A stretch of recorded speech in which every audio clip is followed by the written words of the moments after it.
The Merry Adventures of Robin Hood. Chapter 17. Robin Hood Turns Beggar.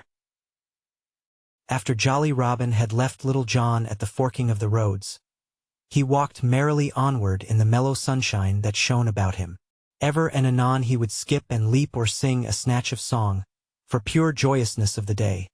For, because of the sweetness of the springtide, his heart was as lusty within him as that of a colt newly turned out to grass. Sometimes he would walk a long distance, gazing aloft at the great white swelling clouds that moved slowly across the deep blue sky. Anon he would stop and drink in the fullness of life of all things, for the hedgerows were budding tenderly and the grass of the meadows was waxing long and green. Again he would stand still and listen to the pretty song of the little birds in the thickets or hearken to the clear crow of the cock daring the sky to rain, whereat he would laugh, for it took but little to tickle Robin's heart into merriment. So he trudged manfully along, ever willing to stop for this reason or for that, and ever ready to chat with such merry lasses as he met now and then. So the morning slipped along, but yet he met no beggar with whom he could change clothes. Quoth he, "If I do not change my luck in haste, I am like to have an empty day of it, for it is well nigh half gone already, and, although I have had a merry walk through the countryside, I know not of a beggar's life." Then, after a while, he began to grow hungry, whereupon his mind turned from thoughts of springtime and flowers and birds and dwelled upon boiled capons, momsey, white bread, and the like with great tenderness. Quoth he to himself, "I would I had Willie Winkin's wishing coat. I know right well what I should wish for, and this it should be." Here he marked upon the fingers of his left hand with the forefinger of his right hand those things which he wished for. "Firstly, I would have a sweet brown pie of tender larks. Mark ye, not dry cooked, but with a good sop of gravy to moisten it withal. Next, I would have a pretty pullet, fairly boiled, with tender pigeon's eggs, cunningly sliced, garnishing the platter around. With these I would have a long, slim loaf of wheaten bread that hath been baked upon the hearth. It should be warm from the fire, with glossy brown crust, the color of the hair of mine own maid Marian, and this same crust should be as crisp and brittle as the thin white ice that lies across the furrows in the early winter's morning. These will do for the more solid things. But with these I must have 3 potties, fat and round, one full of momsey, one of canary, and one brimming full of mine own dear lusty sack." Thus spoke Robin to himself, his mouth growing moist at the corners with the thoughts of the good things he had raised in his own mind. So, talking to himself, he came to where the dusty road turned sharply around the hedge, all tender with the green of the coming leaf, and there he saw before him a stout fellow sitting upon a stile, swinging his legs in idleness. All about this lusty rogue dangled divers pouches and bags of different sizes and kinds, a dozen or more, with great wide, gaping mouths, like a brood of hungry daws. His coat was gathered in at his waist, and was patched with as many colors as there are stripes upon a maypole in the springtide. On his head he wore a great tall leathern cap, and across his knees rested a stout quarterstaff of blackthorn, full as long and heavy as Robin's.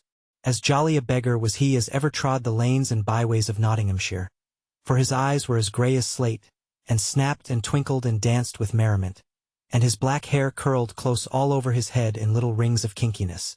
"Hullo, good fellow," quoth Robin, when he had come nigh to the other. "What art thou doing here this merry day, when the flowers are peeping and the buds are swelling?"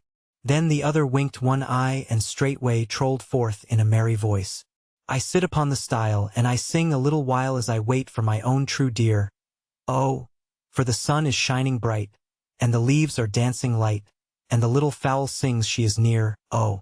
And so it is with me, bully boy, saving that my doxy cometh not."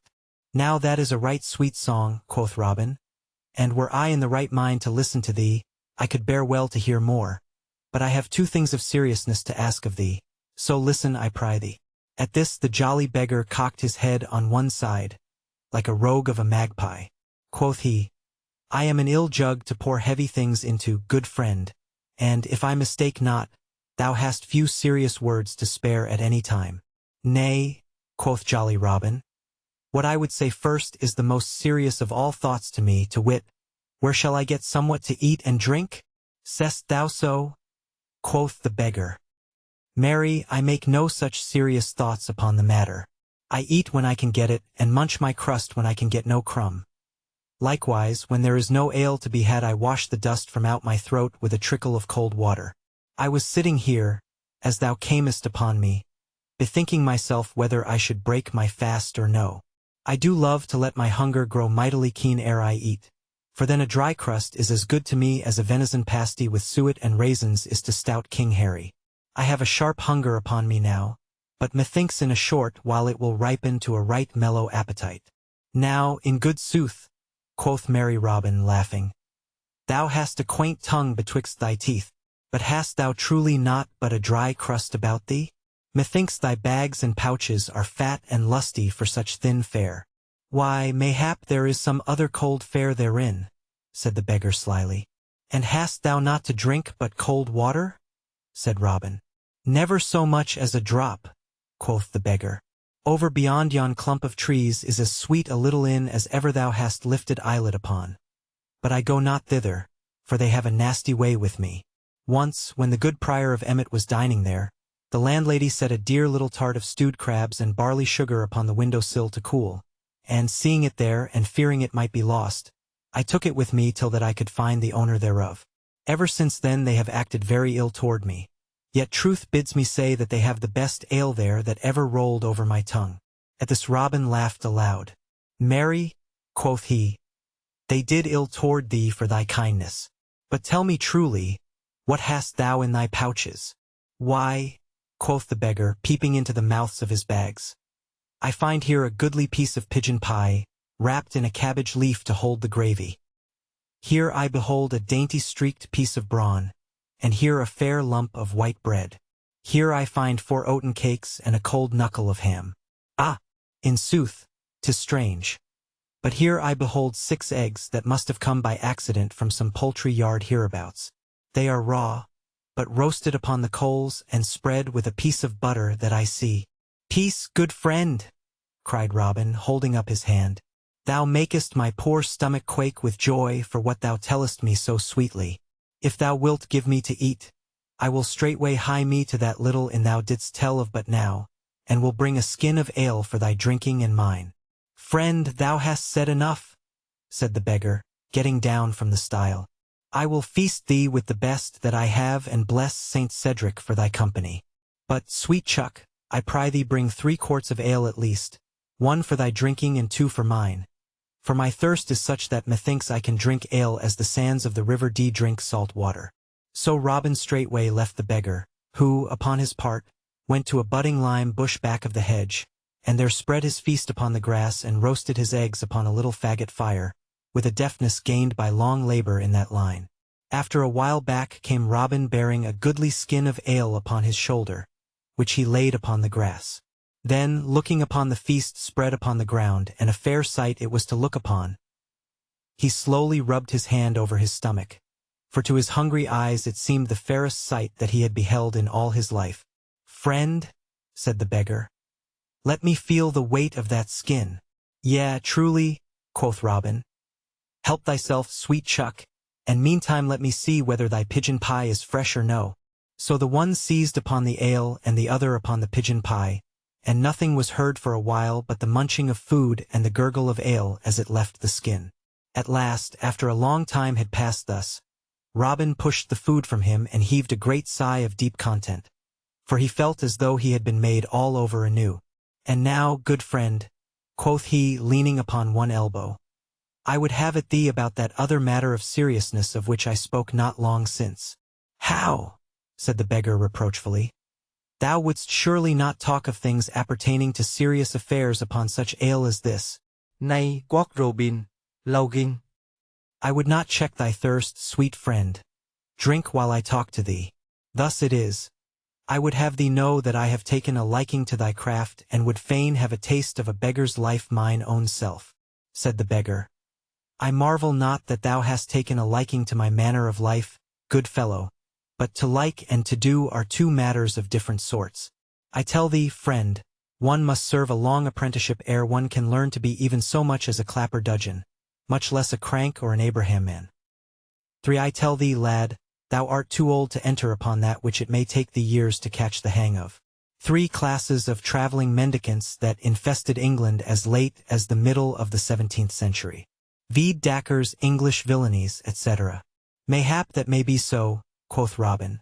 For I bring to mind that Gaffer Swanthold saith Jack Shoemaker mocketh ill bread. Tom Baker mocketh ill shoon. Nevertheless, I have a mind to taste a beggar's life, and need but the clothing to be as good as any. I tell thee, fellow, said the beggar, if thou wert clad as sweetly as good St. Winton, the patron of our craft, thou wouldst never make a beggar. Marry, the first jolly traveller that thou wouldst meet would beat thee to a pudding for thrusting thy nose into a craft that belongeth not to thee. Nevertheless, quoth Robin, I would have a try at it, and methinks I shall change clothes with thee, for thy garb seemeth to be pretty, not to say gay. So not only will I change clothes, but I will give thee 2 golden angels to boot.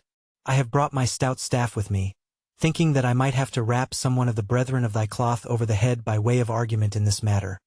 But I love thee so much for the feast thou hast given me that I would not lift even my little finger against thee, so thou needst not have a crumb of fear.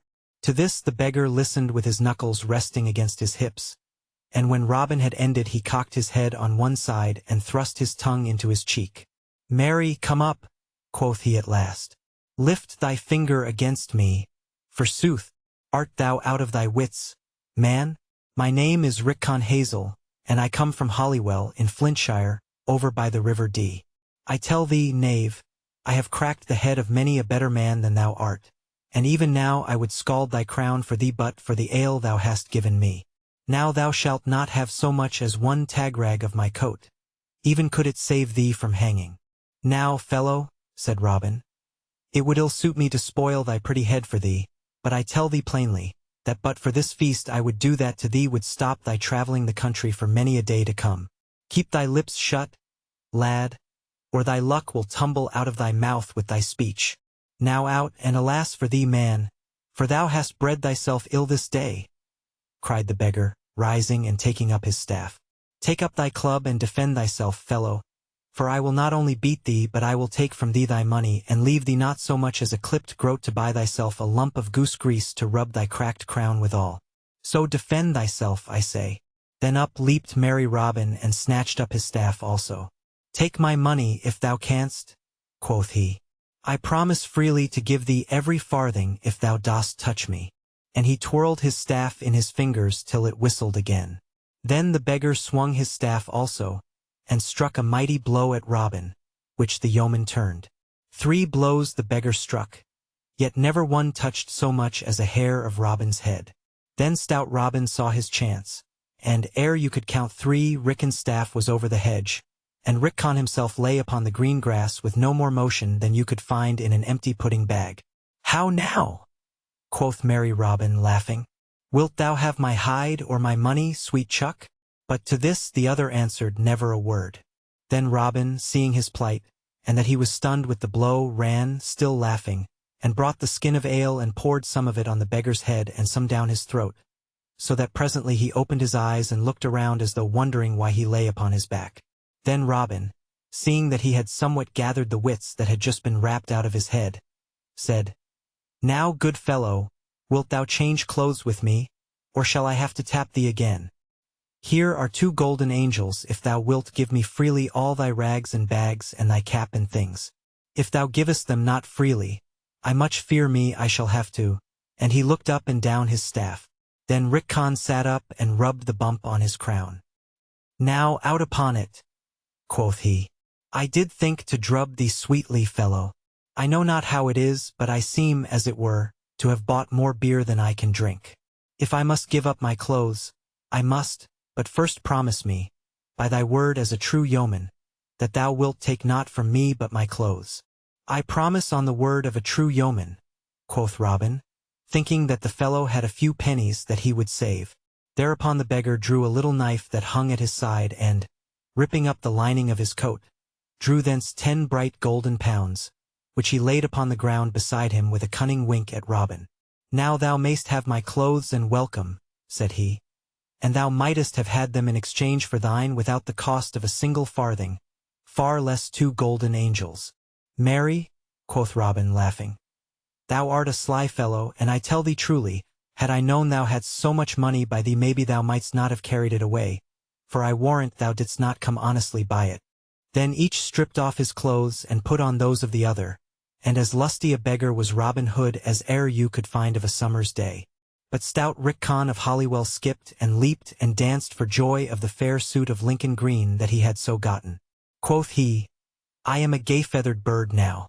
Truly, my dear Moll Peascod would never know me in this dress. Thou mayst keep the cold pieces of the feast, friend, for I mean to live well and lustily while my money lasts and my clothes are gay. So he turned and left Robin and, crossing the stile, was gone. But Robin heard him singing from beyond the hedge as he strode away. For Polly is smiling and Molly is glad when the beggar comes in at the door, and Jack and Dick call him a fine lusty lad, and the hostess runs up a great score. Then hey, Willie Wattykin, stay, Billy Wattykin, and let the brown ale flow free, the beggar's the man for me. Robin listened till the song ended in the distance, then he also crossed the stile into the road, but turned his toes away from where the beggar had gone. The road led up a gentle hill, and up the hill Robin walked, a half-score or more of bags dangling about his legs. Onward he strolled for a long time, but other adventure he found not. The road was bare of all else but himself, as he went kicking up little clouds of dust at each footstep. For it was noontide, the most peaceful time of all the day, next to twilight. All the earth was silent in the restfulness of eating time. The plough horses stood in the furrow munching, with great bags over their noses holding sweet food. The ploughman sat under the hedge and the ploughboy also, and they, too, were munching, each one holding a great piece of bread in one fist and a great piece of cheese in the other. So Robin, with all the empty road to himself, strode along whistling merrily, his bags and pouches bobbing and dangling at his thighs. At last he came to where a little grass-grown path left the road and, passing through a stile and down a hill, led into a little dell and on across a rill in the valley and up the hill on the other side, till it reached a windmill that stood on the cap of the rise where the wind bent the trees in swaying motion. Robin looked at the spot and liked it, and, for no reason but that his fancy led him, he took the little path and walked down the grassy sunny slope of the open meadow, and so came to the little dingle and, ere he knew it, upon 4 lusty fellows that sat with legs outstretched around a goodly feast spread upon the ground. For merry beggars were they, and each had slung about his neck a little board that rested upon his breast. One board had written upon it, I am blind, another, I am deaf, another, I am dumb, and the fourth, pity the lame one.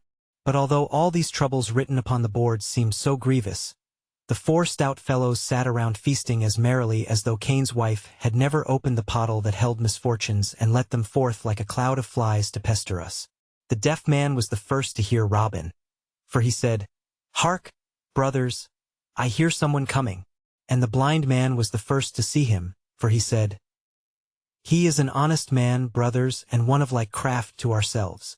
Then the dumb man called to him in a great voice and said, Welcome, brother. Come and sit while there is still some of the feast left and a little momsey in the pottle. At this, the lame man, who had taken off his wooden leg and unstrapped his own leg, and was sitting with it stretched out upon the grass so as to rest it, made room for Robin among them. We are glad to see thee, brother, said he, holding out the flask of momsey. Merry, quoth Robin, laughing, and weighing the flask in his hands ere he drank. Methinks it is no more than seemly of you all to be glad to see me, seeing that I bring sight to the blind, speech to the dumb, hearing to the deaf, and such a lusty leg to a lame man. I drink to your happiness, brothers, as I may not drink to your health, seeing ye are already hale, wind and limb. At this all grinned, and the blind beggar, who was the chief man among them, and was the broadest-shouldered and most lusty rascal of all, smote Robin upon the shoulder, swearing he was a right merry wag. Whence comest thou, lad? Asked the dumb man. Why, quoth Robin, I came this morning from sleeping overnight in Sherwood. Is it even so? Said the deaf man. I would not for all the money we 4 are carrying to Lincoln town sleep one night in Sherwood. If Robin Hood caught one of our trade in his woodlands, he would, methinks, clip his ears. Methinks he would too, quoth Robin, laughing. But what money is this that ye speak of? Then up spake the lame man. Our King Peter of York, said he, hath sent us to Lincoln with those moneys that, "Stay, brother Hodge," quoth the blind man, breaking into the talk. "I would not doubt our brother here, but bear in mind we know him not. What art thou, brother? Upright man, jerkman, clapperdudgeon, Dahmerer, or Abraham man?" At these words Robin looked from one man to the other with mouth agape. "Truly," quoth he, "I trust one am an upright man, at least I strive to be, but I know not what thou meanest by such jargon, brother. It were much more seemly, methinks, if yon dumb man, who hath a sweet voice, would give us a song." At these words a silence fell on all, and after a while the blind man spoke again. Quoth he, "Thou dost surely jest when thou sayest that thou dost not understand such words. Answer me this, hast thou ever fibbed a chowscorns in the Rome pad for the lure in his bung? For i.e. in old beggar's cant, beaten a man or gallant upon the highway for the money in his purse. Dacre's English villainies. Now out upon it," quoth Robin Hood testily. "An ye make sport of me by pattering such gibberish, it will be ill for you all, I tell you. I have the best part of a mind to crack the heads of all four of you, and would do so, too, but for the sweet momsey ye have given me. Brother, pass the pottle lest it grow cold." But all the four beggars leaped to their feet when Robin had done speaking, and the blind man snatched up a heavy knotted cudgel that lay beside him on the grass, as did the others likewise. Then Robin, seeing that things were like to go ill with him, albeit he knew not what all the coil was about, leaped to his feet also and, catching up his trusty staff, clapped his back against the tree and stood upon his guard against them. "How now?" cried he, twirling his staff betwixt his fingers. "Would you four stout fellows set upon one man? Stand back, ye rascals, or I will score your pates till they have as many marks upon them as a pothouse door. Are ye mad? I have done you no harm." "Thou least," quoth the one who pretended to be blind and who, being the lustiest villain, was the leader of the others. "Thou least, for thou hast come among us as a vile spy. But thine ears have heard too much for thy body's good, and thou goest not forth from this place unless thou goest feet foremost. For this day thou shalt die. Come, brothers, all together. Down with him." Then, whirling up his cudgel, he rushed upon Robin as an angry bull rushes upon a red rag. But Robin was ready for any happening. Crick! Crack! He struck 2 blows as quick as a wink, and down went the blind man, rolling over and over upon the grass. At this the others bore back and stood at a little distance scowling upon Robin. "Come on, ye scum!" cried he merrily. "Here be cakes and ale for all. Now, who will be next served?" To this speech the beggars answered never a word, but they looked at Robin as great Blunderbore looked upon stout Jack the Slayer of Giants, as though they would fain eat him, body and bones. Nevertheless, they did not care to come nigher to him and his terrible staff. Then, seeing them so hesitate, Robin of a sudden leaped upon them, striking even as he leaped. Down went the dumb man, and away flew his cudgel from his hand as he fell. At this the others ducked to avoid another blow. Then, taking to their heels, scampered, the one way and the other, as though they had the west wind's boots upon their feet. Robin looked after them, laughing, and thought that never had he seen so fleet a runner as the lame man. But neither of the beggars stopped nor turned around, for each felt in his mind the wind of Robin's cudgel about his ears. Then Robin turned to the 2 stout knaves lying upon the ground. Quoth he, "These fellows spake somewhat about certain moneys they were taking to Lincoln. Methinks I may find it upon this stout blind fellow, who hath as keen sight as e'er a trained woodsman in Nottingham or Yorkshire. It were a pity to let sound money stay in the pockets of such thieving knaves." So saying, he stooped over the burly rascal and searched among his rags and tatters, till presently his fingers felt a leathern pouch slung around his body beneath his patched and tattered coat. This he stripped away and, weighing it in his hands, bethought himself that it was mighty heavy. "It were a sweet thing," said he to himself, "if this were filled with gold instead of copper pence." Then, sitting down upon the grass, he opened the pocket and looked into it. There he found 4 round rolls wrapped up in dressed sheepskin. One of these rolls he opened. Then his mouth gaped and his eyes stared, as though they would never close again, for what did he see but 50 pounds of bright golden money? He opened the other pockets and found in each one the same 50 bright new stamped golden pounds. Quoth Robin, I have oft heard that the beggars' guild was over-rich, but never did I think that they sent such sums as this to their treasury. I shall take it with me, for it will be better used for charity and the good of my merry band than in the enriching of such knaves as these. So saying, he rolled up the money in the sheepskin again, and putting it back in the purse, he thrust the pouch into his own bosom. Then taking up the flask of Momsey, he held it toward the two fellows lying on the grass, and quoth he, Sweet friends, I drink your health and thank you dearly for what ye have so kindly given me this day, and so I wish you good den. Then, taking up his staff, he left the spot and went merrily on his way.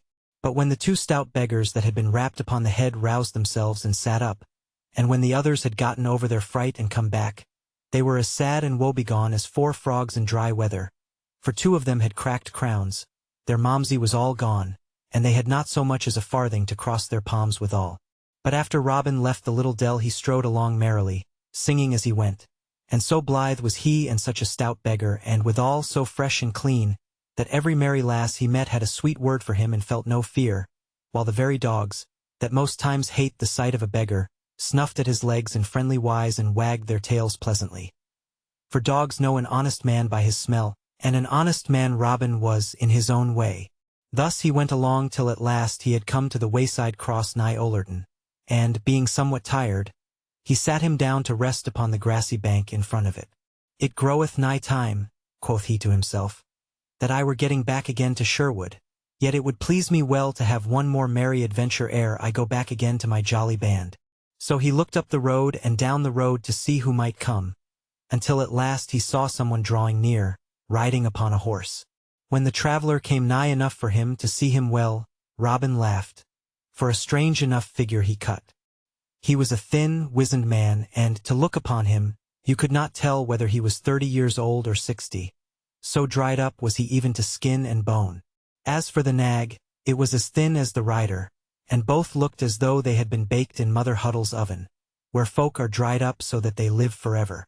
But although Robin laughed at the droll sight, he knew the wayfarer to be a certain rich corn engrosser of Worksop, who more than once had bought all the grain in the countryside and held it till it reached even famine prices, thus making much money from the needs of poor people, and for this he was hated far and near by everyone that knew aught of him. So, after a while, the corn engrosser came riding up to where Robin sat, whereupon merry Robin stepped straightway forth in all his rags and tatters, his bags and pouches dangling about him, and laid his hand upon the horse's bridle rein, calling upon the other to stop. Who art thou, fellow, that doth dare to stop me thus upon the king's highway? Said the lean man in a dry, sour voice. Pity a poor beggar, quoth Robin. Give me but a farthing to buy me a piece of bread. Now out upon thee, snarled the other.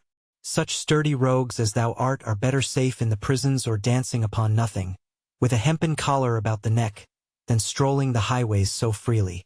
Tut, quoth Robin, how thou talkest! Thou and I are brothers, man. Do we not both take from the poor people that which they can ill spare? Do we not make our livings by doing naught of any good? Do we not both live without touching palm to honest work? Have we either of us ever rubbed thumbs over honestly gained farthings? Go to. We are brothers, I say, only thou art rich and I am poor. Wherefore I pry thee once more, give me a penny. Dost thou prate so to me, sirrah? Cried the corn engrosser in a rage. Now I will have thee soundly whipped if ever I catch thee in any town where the law can lay hold of thee. As for giving thee a penny, I swear to thee that I have not so much as a single groat in my purse.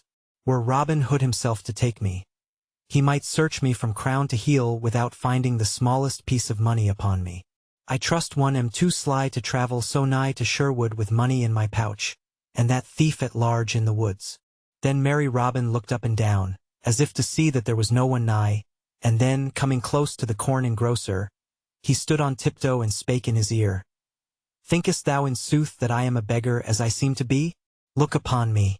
There is not a grain of dirt upon my hands or my face or my body. Didst thou ever see a beggar so? I tell thee I am as honest a man as thou art. Look, friend. Here he took the purse of money from his breast and showed to the dazzled eyes of the corn engrosser the bright golden pieces.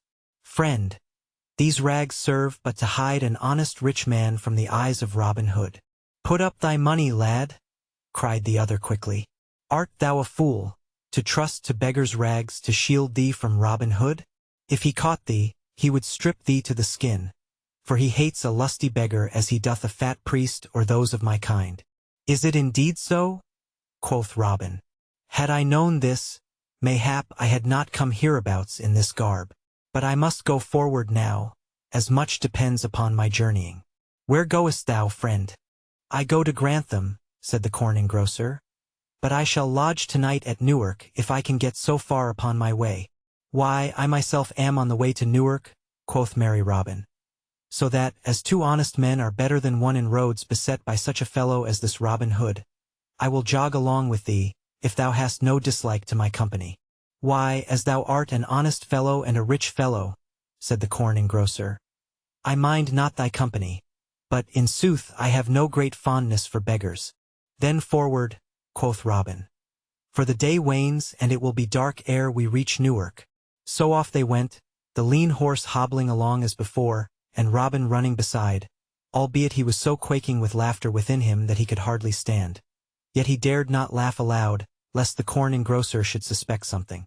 So they travelled along till they reached a hill just on the outskirts of Sherwood. Here the lean man checked his lean horse into a walk, for the road was steep, and he wished to save his nag's strength, having far to go ere he reached Newark. Then he turned in his saddle and spake to Robin again, for the first time since they had left the cross. Here is thy greatest danger, friend, said he. For here we are nighest to that vile thief Robin Hood, and the place where he dwells. Beyond this we come again to the open honest country, and so are more safe in our journeying. Alas, quoth Robin, I would that I had as little money by me as thou hast, for this day I fear that Robin Hood will get every groat of my wealth. Then the other looked at Robin and winked cunningly. Quoth he, I tell thee, friend, that I have nigh as much by me as thou hast, but it is hidden so that never a knave in Sherwood could find it. Thou dost surely jest, quoth Robin. How could one hide so much as 200 pounds upon his person? Now, as thou art so honest a fellow, and withal so much younger than I am, I will tell thee that which I have told to no man in all the world before, and thus thou mayst learn never again to do such a foolish thing as to trust to beggar's garb to guard thee against Robin Hood. Sayest thou these clogs upon my feet? Yea, quoth Robin, laughing. Truly, they are large enough for any man to see, even were his sight as foggy as that of Peter Patter, who never could see when it was time to go to work. Peace, friend, said the corn engrosser, for this is no matter for jesting. The soles of these clogs are not what they seem to be, for each one is a sweet little box, and by twisting the second nail from the toe, the upper of the shoe and part of the sole lifts up like a lid, and in the spaces within are 80 bright golden pounds in each shoe, all wrapped in hair, to keep them from clinking and so telling tales of themselves. When the corn engrosser had told this, Robin broke into a roar of laughter and, laying his hands upon the bridle rein, stopped the sad-looking nag. Stay, good friend, quoth he, between bursts of merriment. Thou art the slyest old fox that e'er I saw in all my life. In the soles of his shoon quotha, if ever I trust a poor seeming man again, shave my head and paint it blue. A corn factor, a horse jockey, an estate agent, and a jackdaw for cunningness, say I. And he laughed again till he shook in his shoes with mirth. All this time the corn engrosser had been staring at Robin, his mouth agape with wonder. Art thou mad, quoth he, to talk in this way, so loud and in such a place? Let us forward, and save thy mirth till we are safe and sound at Newark. Nay, quoth Robin, the tears of merriment wet on his cheeks. On second thoughts I go no farther than here, for I have good friends hereabouts. Thou mayst go forward if thou dost list, thou sweet pretty fellow, but thou must go forward barefoot, for I am afraid that thy shoon must be left behind. Off with them, friend, for I tell thee I have taken a great fancy to them. At these words the corn factor grew pale as a linen napkin. Who art thou that talkest so? Said he. Then merry Robin laughed again, and quoth he, Men hereabouts call me Robin Hood. So, sweet friend, thou hadst best do my bidding and give me thy shoes, Wherefore hasten, I pry thee, or else thou wilt not get to fair Newark town till after dark. At the sound of the name of Robin Hood, the corn factor quaked with fear, so that he had to seize his horse by the mane to save himself from falling off its back. Then straightway, and without more words, he stripped off his clogs and let them fall upon the road. Robin, still holding the bridle rein, stooped and picked them up. Then he said, "Sweet friend, I am used to ask those that I have dealings with to come and feast at Sherwood with me. I will not ask thee because of our pleasant journey together. For I tell thee there be those in Sherwood that would not be so gentle with thee as I have been. The name of corn engrosser leaves a nasty taste upon the tongue of all honest men. Take a fool's advice of me, and come no more so nigh to Sherwood, or mayhap some day thou mayst of a sudden find a cloth-yard shaft betwixt thy ribs. So, with this I give thee good den." Hereupon he clapped his hand to the horse's flank, and off went nag and rider. But the man's face was all bedewed with the sweat of fright, and never again, I wot, was he found so close to Sherwood Forest as he had been this day. Robin stood and looked after him, and, when he was fairly gone, turned, laughing, and entered the forest carrying the shoes in his hand. That night in sweet Sherwood the red fires glowed brightly in wavering light on tree and bush, and all around sat or lay the stout fellows of the band to hear Robin Hood and Little John tell their adventures. All listened closely, and again the woods rang with shouts of laughter. When all was told, Friar Tuck spoke up. "Good master," said he, "thou hast had a pretty time, but still I hold to my saying, that the life of the barefoot friar is the merrier of the two." "Nay," quoth Will Stutely, "I hold with our master, that he hath had the pleasanter doings of the two, for he hath had 2 stout bouts at quarterstaff this day. So some of the band held with Robin Hood, and some with Little John. As for me, I think but I leave it with you to say for yourselves which you hold with."